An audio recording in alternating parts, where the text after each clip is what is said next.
전격 인터뷰 시간입니다. 송원석 국민의힘 원내대표가 당내 의원들과 또 잇따라 만나면서 당 지도체제 또 개혁안에 대한 의견을 수렴했습니다. 어떤 의견들이 나왔고 어떻게 정리가 됐는지 국민의힘 5선의 조배숙 의원과 말씀 나눠보겠습니다. 의원님 안녕하세요. 네, 안녕하십니까. 네, 송 원내대표가 그제 어제 이틀 동안이죠. 그 초재선 의원들 만나고 또 4선 이상 또 그리고 3선 의원들과도 잇따라 만났습니다. 어제 간담회에선 어떤 의견들이 많이 나왔습니까? 우선은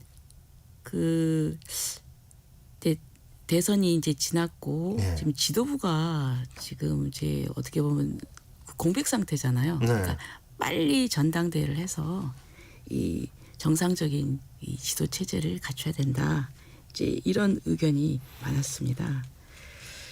이제 지역구 의원들도 이제 그 주말에 이제 지역구 활동을 하지 않습니까? 네. 그럼 당원들도 그런 그 우려를 많이 얘기를 합니다. 저도 만나 얘기 보면 빨리 전당대 해야 되는 거 아니냐. 물론 갖춰야 된다는 그런 말씀을. 정상적인 이제 네. 지도부 체제를 갖춰야죠. 네. 그래야 뭐 이제 그 정당성을 가지고 뭐 앞으로 이제 개혁을 한다거나 이제 이런 일을 할 수가 있는 것이죠. 네. 의원님은 어떤 의견을 혹시 저 역시 하셨습니까? 예, 네. 전당대회를 좀 가급적 빨리 하는 게 좋겠다. 예.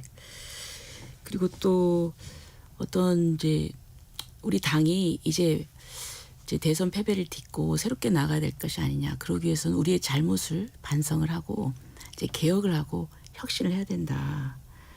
그러니까 이제 지도부를 새로 갖추는 것도 중요하지만은 이 정책 부분 그리고 제도적인 부분에 있어서 우리가 어떤 그 새로운 방향으로 개혁을 해야 되겠다. 그리고 또 이제 혁신 문제 있지 않습니까? 네네. 김용태 이제 비대위원장이 이제 5대 혁신안 이거를 이제 제안을 했는데 그렇죠. 이 부분에 대해서도 취지는 공감을 하고 이제 그렇지만은 그러면 이 혁신안을 어떻게 누가 추진할 것이냐 네, 이 부분은 그 주체가. 예 네. 지금 현재 김용태 비대위원장은 사실 어떤 문제가 있느냐면은 김문수 후보가 이제 대선 출마하면서 이제 지명한 그런 어떻게 보면 런닝메이트거든요. 네. 그렇기 때문에 이제 김문수 후보가 대선이 끝났지 않습니까? 그래서 이제 사실은 이제 이 부분에서 권한이 없어지는 것이죠. 네. 그럼 김문수 후보가 사퇴를 또 했고 그러면은 이제 당연히 김문수 후보가 지명을 했기 때문에 비대위원장 권한도 사실상은 이제 정당성의 면에서 그리고 또 비대위원들도 다 사퇴를 했고 그렇죠. 단 네. 이제 우리 전국위원회에서 6월 30일까지 임기를 의결을 했거든요. 네, 월 말까지. 네, 그렇죠. 그래서 네. 그때까지 이제 있긴 한데 문제는 비대위원들이 다 사퇴를 해서요. 그렇죠. 비대위원회가 구성이 안 되기 때문에 네. 그럼 이걸 누가 정당성 있게 끌고 갈 것이냐. 좀 그런 절차적인 그 어떤 또 정당성의 문제 이런 게 남아 있는 거죠. 그리고 또 이제 다시 저희들이 국민들께 과거를 반성하면서 또 앞으로 또 새로운 그 비전을 제시를 하면서 국민의 신뢰를 좀 회복하는 것이 이제 핵심이다. 저는 이제 그런 얘기를 했습니다. 그래서 뭔가 지금 일을 하려고 그러면 이제 지도 체제를 빨리 갖춰야 되겠다. 그래서 이제 조기 전당대회 또 혁신위 구성 이 부분도 송 원내대표가 이제 조기 전당대회 또 혁신위 조기 구성론 요거를 주장하는 사람들이 많이 있다. 그러면 다수가 그렇게 하고 있다. 그래서 의원들 뜻에 따라서 진행하겠다는 입장을 밝혔는데 그럼 이제 구성 시점 이게 언제쯤이 될 것인가 그런 한번 살펴보죠. 전당대회를 하려면은 이제 최소한의 필요한 이제 기간이 있더라고요. 그래서 역대 과거에 전당대회에 필요한 그 기간이 제일 빨랐을 때가 뭐 31일 그다음에 35일 하는데 저희들이 한 40일 정도 잡고요. 한 달 이상 필요하군요. 이 절차가 있거든요. 예. 공고도 해야 되고 뭐 후보자 등록도 받고 뭐 등등 해서 그리고 지금 민주당이 8월 2일 날 전당대회를 지금 예고한 그렇죠. 것 같아요. 예. 네. 그러면 이제 언론에서는 이제 민주당 전당대회만 포커스를 맞추지 않겠습니까? 예. 그렇게 되면은 이제 어떤 그 방송이나 이런 부분에서 어떤 저희 당의 존재감이나 이제 이런 또 또 국민들이 또 관심도 상대적으로 좀 네, 예, 그렇게. 받아야 돼. 아니 뭐 그런 부분도 그럴 있고. 수도 있겠죠. 근데 뭐 그건 네. 좀 부차적인 네. 것이고요. 가장 중요한 거는 빨리 지도부를 구성을 해야 되겠다. 그리고 또 9월에는 이제 정기국회입니다. 그렇죠. 예, 그래서 네. 국정감사가 있고요. 이제 그런 의미에서 저희들이 어제 중론은 시기를 네. 8월 중순경까지는 해야 되지 않겠나. 8월 중순까지는. 예, 네. 예. 이렇게 얘기를 했었습니다. 그리고 이제 그 김용태 비대위원장이 임기가 6월 30일까지잖아요. 그렇죠. 아직 지금 이제 10여일 정도가 남았는데 그러면 이제 원내대표가 선출이 됐습니다. 그러면 이제 사실 원내대표도 중요한 한 축이거든요. 그렇죠. 네. 근데 이제 우리 그 김용태 비대위원장이 제시한 그 혁신안을 추진하기 위해서는 뭔가 정당성이 있는 기구가 해야 되잖아요. 네. 예, 네. 그래서 이제 송원석 원내대표가 그러면 그 원내대표의 차원에서 뭐 혁신위원회를 그러면 구성을 해보겠다. 예. 이제 이런 얘기를 했거든요. 그러니까 이제 당 차원으로 해야 되는데 이 당에 이걸 정상적으로 이거를 추진할 수 있는 그런 권한이 없기 때문에 이제 그래서 일단은 원 중심으로 해서 혁신위원회를 발족을 시키고 그 10일 동안에 뭔가 밑그림을 그리고 그리고 나서 이제 당의 기구로 전환을 하고 전당대에서 당 대표가 이제 선출이 되면은 그 당 대표가 그것을 인수받아서 그 혁신 작업을 계속 이어나가는 이제 이런 그 구상을 좀 하게 됐습니다. 네. 사실 김용태 비대위원장은 그 뭐 혁신안 당원들 생각이 어떤지 한번 직접 알아보자, 여론조사를 하자, 그런 이제 그런 제안을 좀 했었잖아요. 근데 그 네네. 부분에선 송원석 원내대표는 조금 좀 유보적인 그런 좀 모습이신 것 같았었어요. 아니 그러니까 바로 그 부분이 어떤 그렇죠. 이 당 대표가 있으면 이게 문제가 쉬운데 지금 정상적인 정당한 권한이 없지 않습니까? 네. 그리고 또 그 내용에 대해서도 사실은 지금 좀 여러 가지 또 반대 의견도 있고요. 네. 그리고 또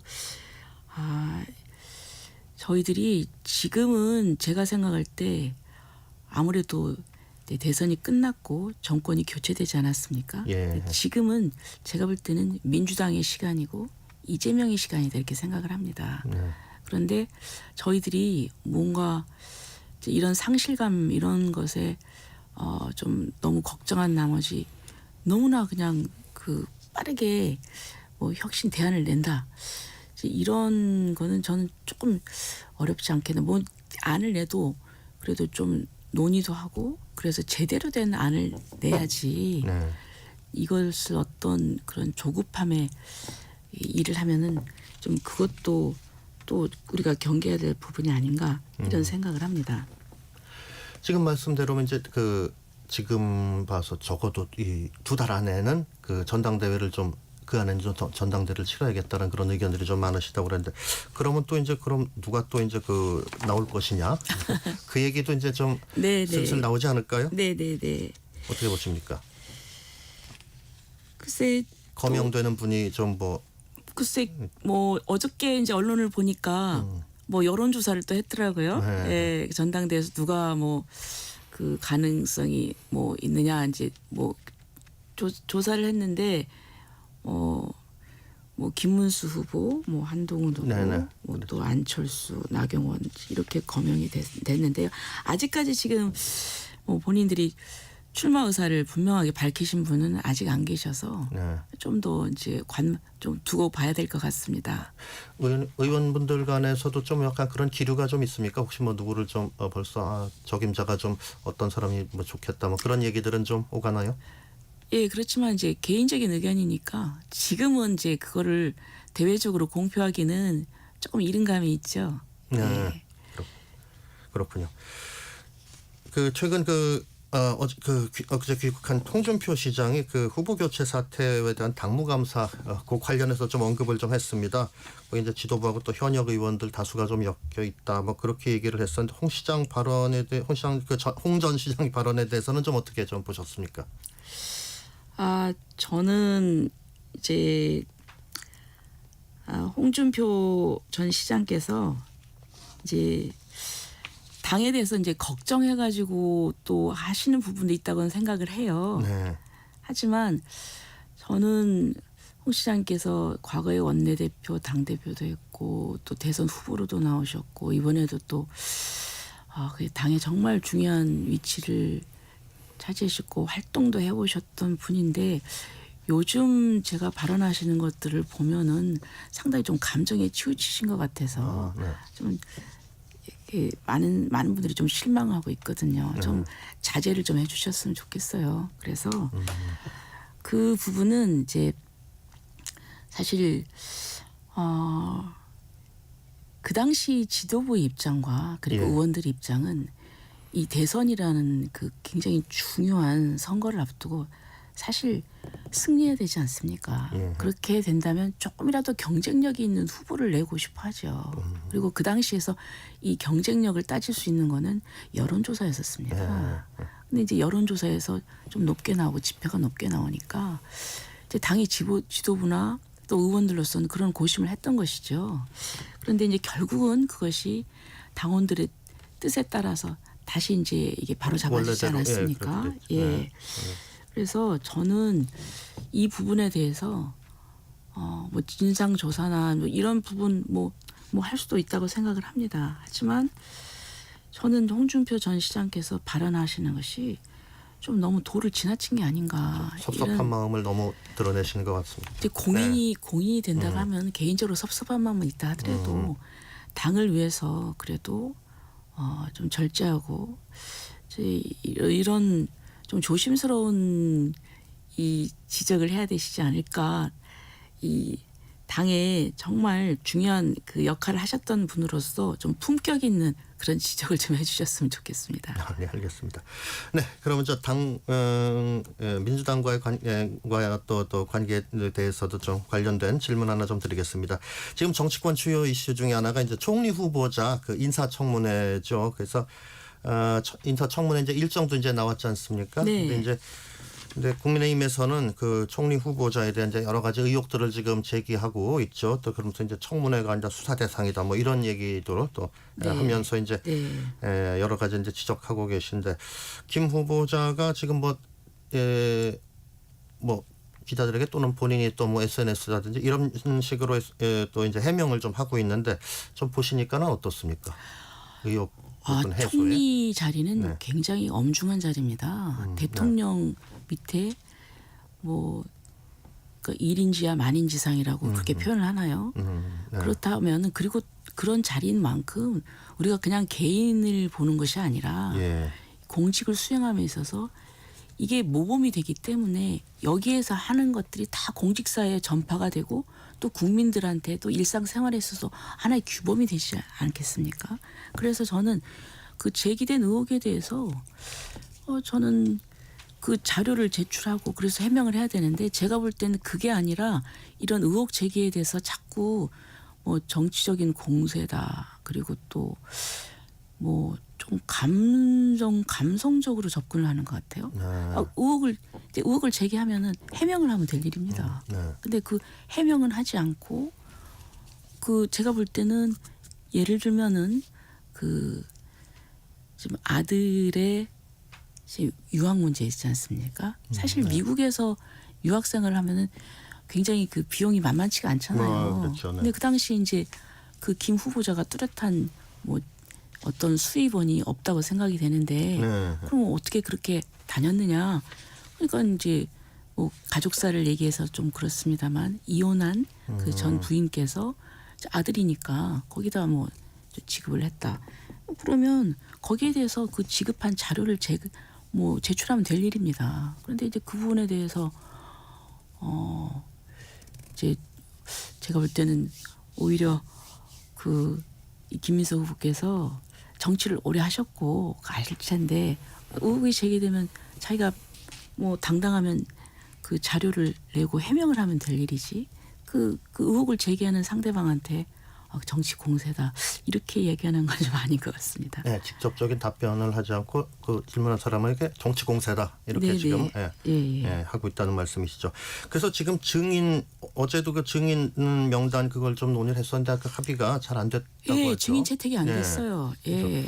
그래서 이제 좀 차이가 좀 크죠. 그러니까 지금 전 배우자를 증인으로 좀 부르자 한 것도 이제 사실 합의 내역을 좀 확인하고자. 뭐 아니, 그런 그러니까 그걸 얘기인 내면은 거죠. 부를 필요가 없는 거죠. 아, 그걸 안 그렇죠. 내니까. 네. 그러니까 그걸 자료를 내라는 겁니다. 내면은 해명이 되잖아요. 어차피 전 배우자께서 그렇게 지원을 했다고 하면은 이 근거가 있을 거 아닙니까? 네. 근데 그걸 내면 될 일이죠. 그러면 구태 부를 필요가 없습니다. 근데 내지 않기 때문에. 자료를 제출 안 하기 때문에 예. 그 당사자가 나오라는. 그리고 그런 또 이 말씀이신. 청문회는 그냥 인사 이 검증인데 그것과 관련이 없는 그 뭐 한덕수 총리, 뭐 김문수 장, 이렇게 오히려 그쪽에서는 그분들을 증인으로 네, 증인으로 신청했거든요. 신청하- 네, 이거는 또 완전히 물타기죠. 그건 전혀 청문회와 관계가 없지요. 네. 그래서 저는 과연 이것이 집권 여당으로서 이렇게 대응하는 게 맞는가 하는 그런 생각이 듭니다.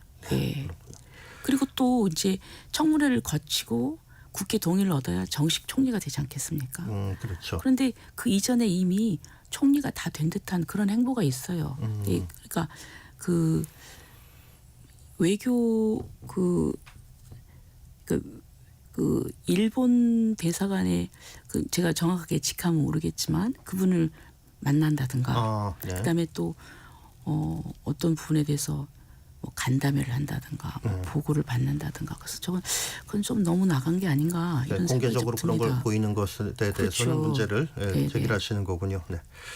자 이제 그 증인 명단이 이제 증인 명단 합의가 안 되면은 그러면은 증인과 참고인이 없이 진행될 수도 있습니까? 그러면은 또 합의를 하겠죠. 어떻게든 진행은 되겠죠. 그래도. 네. 근데 이제 김 후보자 본인하고 또 대통령실에서는 이제 인사청문회에서는 이런 의혹들이 다 소명이 될 것이다. 또 그렇게 좀 얘기를 또 하시고 계세요. 네. 아무튼 청문회 때 뭐 소명을 뭐 하겠다고 하니까 그쪽은 자유겠으나 그러나 청문회 때 소명할 수 있으면 지금도 소명할 수 있어야죠. 네. 지금 그러니까 그 부분에 대해서 이렇게 기다리지 말고 문제가 있다고 생각하면 지금 해명을 할 수 있는 거 아니냐 그런 그렇죠. 말씀이신 거군요. 네네, 알겠습니다. 예. 네, 그리고 이제 특검 관련해서 한번 좀 질문을 좀 한번 드리겠습니다. 지금 그 3대 특검 지금 뭐 다 출범을 했는데 지금 그 보도를 보면은 그 김건희 여사 관련 특검이 좀 진행 속도가 좀 빨리 진행이 된다고 하고 있는데 지금 검찰 수사 과정에서 특검 가기 전에 지금 통화 파일 나와가지고 또 대면 조사 얘기도 좀 나오고 있습니다. 지금 이거 어떻게 좀 보십니까? 글쎄 이제 중앙지검에서 조사를 했는데 그때는 그거를 거기에 대한 파악이 안 됐는지 그 파일을 확보를 못했어요. 근데 이제 고검에서 하니까 됐거든요. 사실 이 부분에 있어서 중앙지검의 수사에 대해서 어떤 비판이나 여기에 대한 문제점을 지적하는 건 전 당연하다고 생각을 합니다. 뭐 여러 가지 변명은 있었지만은 그러나 이제 그런데 지금 어차피 이제 이게 그렇다고 해서 저는 특검이 이왕 출범한 이상 특검이 또 특검 나름대로 또 수사를 하지 않겠습니까? 그런데 지금 제가 아까 보도를 보니까 김건희 여사 쪽에서는 특검이 출범을 했으니까 특검 수사에 응할 것처럼 그렇게 보도가 됐더라고요. 그러니까 지금 이제 검찰에서 소환 뭐 대면 조사 이걸 요구를 했는데 이제 그러니까 이게 이제 검찰이 있고 또 특검이 있고 이제 사실 수사기관이 수사 주체가 이제 두 군데인 거죠. 예. 그렇죠. 그러니까 어차피 그러니까 보도된 내용을 보면은 검찰에서 조사를 받더라도 나중에 특검에서 또 할 텐데 뭐 그렇죠. 거기에 특검에서 조사하면 되는 거 아니냐는 그런 입장인 것 같죠. 네. 그래서 좀 아쉬운 점은 그 검찰에서 수사를 할 때 좀 더 완벽하게 증거를 수집을 해서 그때 했었어야 되는 게 아닌가. 그래야 하는데 지금 그래서 검찰이 이런 부분에 있어서 이제 비판을 받고 있는 것이거든요. 네, 그렇습니다. 그래서 지금 그 김건희 여사 지금 병원에 입원했는데 그 시점을 놓고서도 또 조금 좀 말이 약간 좀뭐 본인이 뭐 해명하기도 했지만 그 시점에 대해 가지고선 약간 좀 논란이라고 할까요? 그런 게 좀 있는 것 같아요. 근데 이제 그 또 보도된 바에 따르면 한 일주일 정도 있다가 또 퇴원을 하신다고 하는 것 같습니다. 예, 네, 그러니까 그랬군요. 뭐 지켜보면 될 것 같습니다. 네, 알겠습니다. 네.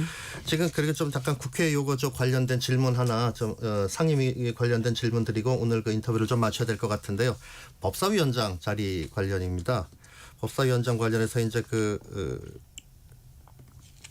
국민의힘에서는 다른 상임위원장 자리를 좀 이렇게 포기를 하더라도 법사위원장을 우리가 다시 좀 받아야겠다, 받고 싶다 이 얘기를 했었는데 민주당에서는 그걸 받아들이지는 않고 있는데 그래도 좀 이 법사위원장 국민의힘 입장에서는 그것을 이제 좀 국민의힘이 좀 꼭 이 법사위원장의 자리를 국민의힘이 좀 해야 되겠다. 이거 어떻게 좀 설명을 하실 수 있을까요? 예, 아니 여태까지 민주당이 어떤 논리를 그 얘기를 했느냐면은 국회의장을 그 이제 한 당이 있으면은 그 견제와 균형을 위해서 법사위원장은 그러니까 국회의장을 여당이 하면 법사위원장이 야당이 하고 그러니까 1당이 하면은 그다음 제2당이 또 이렇게 하는 예, 서로 이렇게 한 당이 국회의장 또 법사위원장 이걸 다 가지면 견제를 할 수가 없는 것이죠. 그래서 저는 지난번에도 그 민주당이 법사위원장을 그 독점했던 것이 뭐 야당이니까 하겠다 이랬지 않습니까? 네, 예. 네. 그래서 이런 부분에서는 민주당이 자기 자신이 했던 그대로 좀 그 일관성 있는 얘기를 했으면 좋겠습니다.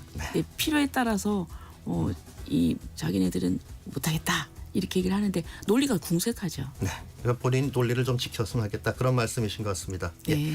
국민의힘 조배석 의원이었습니다.